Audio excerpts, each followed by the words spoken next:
Hei, te tiedättekin kuka minä olen, eli mennään heti asiaan. Te katsotte Lego Gladiator-finaalia, ja nyt menemme haastattelemaan kilpailijoita.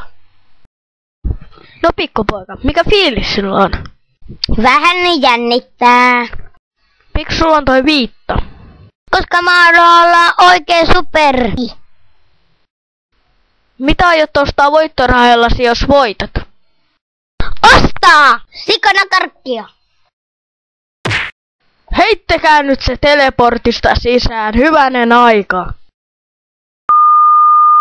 Nyt haastattelemme hullua työmiestä. Mikäs fiilis sinulla on?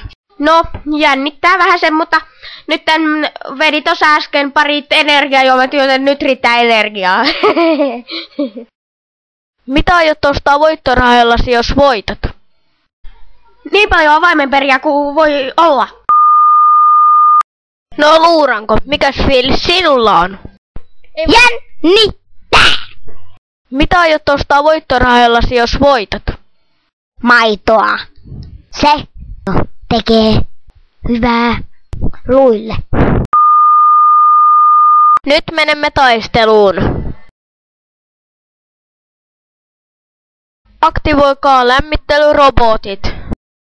Robotti 1 aktivoituu, täytyy lyödä vastustajia.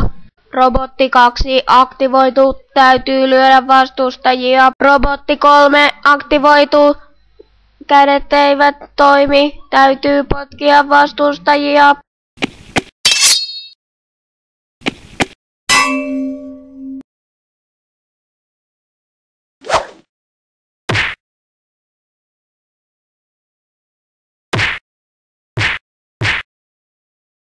Se oli hauskaa!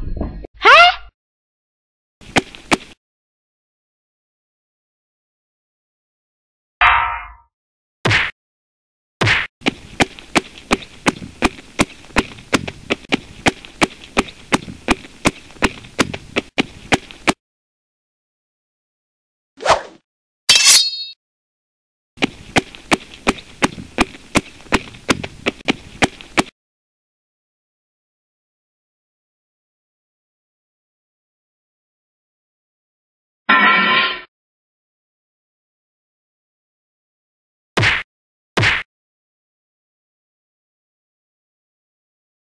Wuhuu! Mä oon TV:ssä!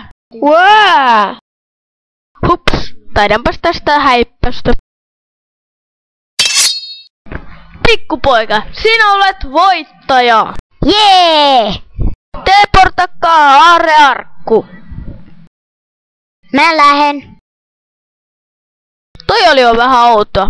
Mutta hei, todennäköisesti emme enää näe, sillä katselut olivat niin pieniä, eli emme tee Lego Gladiator tuotantokautta 2. Hei ja hyvää päivänjatkoa!